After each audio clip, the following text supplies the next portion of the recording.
If you look at the career trajectory of George R. R. Martin, I mean, this is the man who went from selling short monster stories for like pennies to commanding this fantasy empire. We're talking $120 million valuation. You might just, chalk it up to a massive stroke of luck. Right. That's the easy answer. But our sources today, they suggest something totally different. Okay. Luck, well, it's unreliable, isn't it? Strategy, that's durable. What we seem to be looking at here is a career path that was less about waiting for some lucky break and much more about executing this extraordinary, decades-long, like hyper-strategic master plan, almost hiding in plain sight. Absolutely.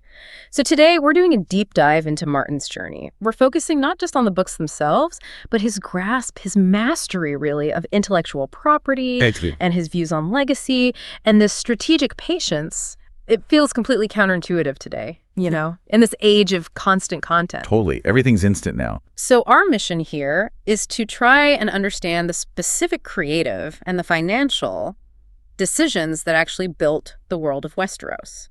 And the contrast in his origins is, I think, really crucial for understanding the conviction behind that strategy. How so? Well, this is a man who grew up in a working class background, low-income housing project, right near the docks in Bayonne, New Jersey. Right, I read that. His world was pretty small, pretty contained back then. Exactly. He lived near the water, just watching ships come and go. It's hard to square that reality, that image, with the immense continent-spanning scope of his work today. It's just vast. It really is. And he once said something like, "I never had a room of my own until I was a grown man." Wow. So to go from this cramped childhood apartment to being the architect of, one of the most valuable fantasy franchises in history, that shift required incredible discipline. He didn't chase the quick dollar. He was building a fortress, something that would generate value for decades. Because he understood ownership. Because he understood ownership compounds. That's the key. Okay, let's unpack that. The financial mindset. Because it really feels like the definitive turning point. It really was. Martin spent years in that traditional grind, right?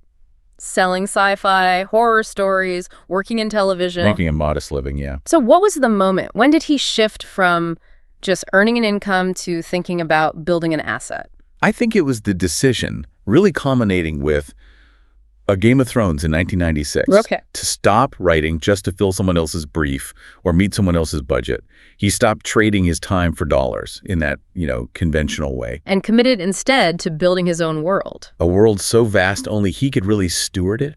Fully committed. So he moved away from just focusing on, say, book royalties. Yeah, the immediate return. And started seeing intellectual property, the IP, as the foundational asset. Exactly. An asset that could expand way beyond the page into media, licensing, gaming. And this choice, this huge risk he took back in the early 90s, it paid off. Big time. Spectacularly. When HBO adapted the books, the data we have suggests Martin earned around, $15 million per season? Per season. That's easily over $1 million an episode. Yeah. And crucially, while retaining key rights to future spin-offs, future stories within his universe. Okay, wait, I have to push back a bit here. If he's making huge money through Hollywood, licensing to HBO, how can we say his strategy is pure ownership? He did hand over the visual rights, didn't he? But that's the subtlety of it, you see.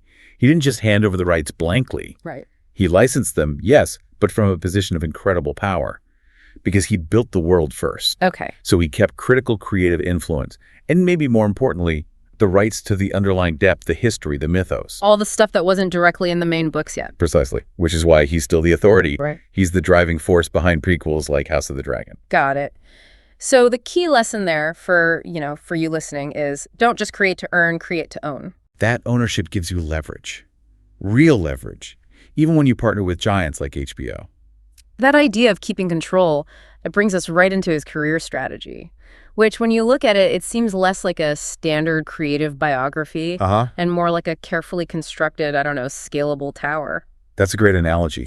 And before the big money, there was credibility. He built that first. Right. He wasn't just some random guy. Absolutely not.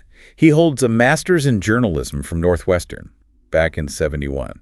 And he built up what you might call credibility capital early on. How? Winning prestigious awards in the genre, like a Hugo Award for A Song for Laia in 1974. He established himself as a top-tier craftsman first. And then he tried Hollywood, working on shows like the Twilight Zone remake. That's right, Beauty and the Beast too. But this period, it was marked by frustration for him, a serious lack of control. Extreme frustration from what I gather. He was constantly hitting walls. Totally. Network executives kept telling him his scripts were too ambitious or too expensive to shoot. Always compromising the vision. Always compromising for someone else's budget, someone else's bottom line. He realized he was stuck. Okay, but here's where that frustration flips, right? It becomes strategic. Exactly. He had this realization. If he wanted to really control the story, he had to own the medium completely. So he walked away. He walked away from pitching scripts. This was around 1991. Yeah. And he began writing what he deliberately called a massive, unfilmable novel. The irony is just incredible. Isn't it? He stopped trying to fit into their boxes, their budgets, their network notes. He purposefully built something so complex, so dense. And so utterly resistant to simple adaptation. That when the industry eventually came knocking again, years later, they had no choice but to accept his terms. That unfilmable quality became his greatest leverage. Wow. Okay. And once he had that foundation, that first massive book. Yeah. He didn't just diversify randomly, did he? No, it was very purposeful. You could call it the story equity strategy, maybe. Story equity. How does that work? He built a single, scalable world, and every element strengthened the next. The books fueled the TV show. Right. The TV show fueled this massive global fandom. Which then fueled licensing deals, merchandise, games, things that often capitalized on his reputation for world building, not just Westeros specifically. Ah, that's interesting, like the Elden Ring collaboration. Exactly, the perfect example. His work with From Software on Elden Ring in 2022, he wasn't writing about dragons in Westeros for them. No, he was lending his legendary world building skill to a whole new mythos. And that collaboration just showed how portable his unique value was.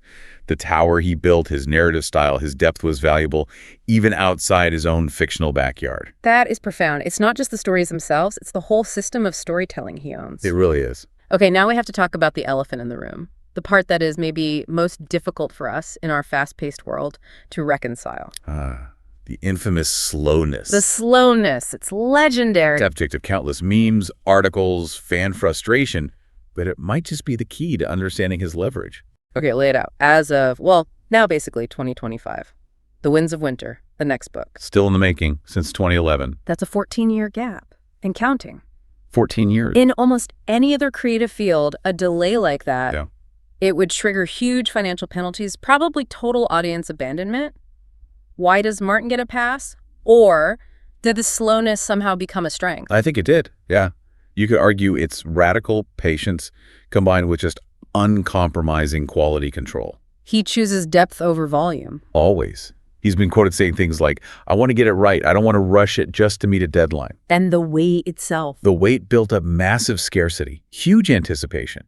Every release isn't just another book hitting the shelves. No, it's a cultural event. Exactly. And the very impatience of the fans, in a weird way, it validates the value of what they're waiting for. So he's basically managed fan fury, or at least endured it, by consistently signaling that the quality of the final product is paramount. Reinforcing that idea. This book, when it comes, will be worth the wait. It's a very counterintuitive market strategy. Built on trust and scarcity. Absolutely. And his actual working habits seem to reinforce this commitment to depth. You mentioned creative monotasking earlier. Right. He famously writes on a dedicated offline DOS computer running WordStar 4.0. No internet, no email, no notifications. None of it. That detail, it initially sounds like just a quirky fact, trivia. Yeah. But when you tie it to the strategy of slowness, it makes perfect sense. He physically removes the modern tools of constant distraction and, frankly, optimization. Exactly. He refuses that optimization grind that defines so much of the 21st century. He prioritizes the creative flow over some rigid schedule. Writes at night, keeps odd hours. Yeah. He built that $120 million net worth based on this absolute insistence on timelessness and depth. Knowing that just churning out volume. It burns out the creator, and it ultimately devalues the product itself. So if the slowness is the superpower, then the philosophy that powers it, that has to be about protecting his sovereignty, right? His control. I think so. Yeah. It's like a creator's code for him. That conviction, the one that led him to walk away from Hollywood back in the 80s and early 90s, yeah, it was pretty simple. In television, he felt, you're writing someone else's vision. There are too many hands on the wheel. He'd rather have complete control over something complex, maybe even a long shot, than guaranteed money working on a project he felt was compromised. And that conviction, that willingness to walk away, gave him the leverage later on to structure those deals with HBO where he kept significant creative influence. It certainly seems that way. It allowed him to shape the prequels, which is critical for the longevity of the franchise. Right. And this is also why he has the standing, the credibility, to publicly criticize adaptations when they deviate too far from his core vision. When he says things like, they never make it better, they make it different. Yeah. When he says that, he's reinforcing loyalty among the hardcore fans. He's positioning himself as the guardian, the protector of the original mythos. That consistency, that willingness to kind of enforce the truth of his own characters, his world, that generated immense soft power, didn't it? Huge soft power. Yeah. I mean, the series sold over 90 million copies worldwide. 90 million. And the show aired in something like 207 countries. He built influence not through typical corporate structures or power plays, but by anchoring his work in these really universal, timeless human questions.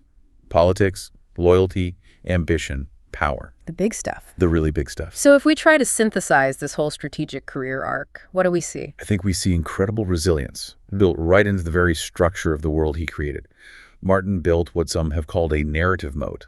A narrative moat. Explain that. It's like a self-sustaining fictional world that's so rich, so deep, so defensible, that even years of delays, even intense fan criticism, it can't fundamentally diminish the demand for it or its long-term value. It's protected. He didn't spend his time chasing trends or trying to be in the spotlight constantly. No, he spent his time building the stage itself, quietly, patiently. He chose control over convenience. He chose legacy over, I don't know, likes or instant gratification. And the results, the numbers, they absolutely seem to confirm it. Strategy, not just luck, built that castle. Okay.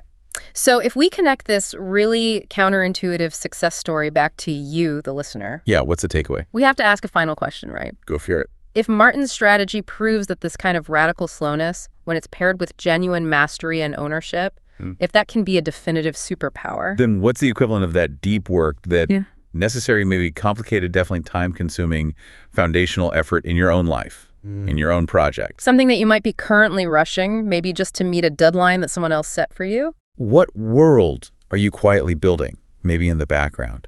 And what commitment do you need to make today, right now, to ensure you truly own the outcome tomorrow? Something to think about. We are listening.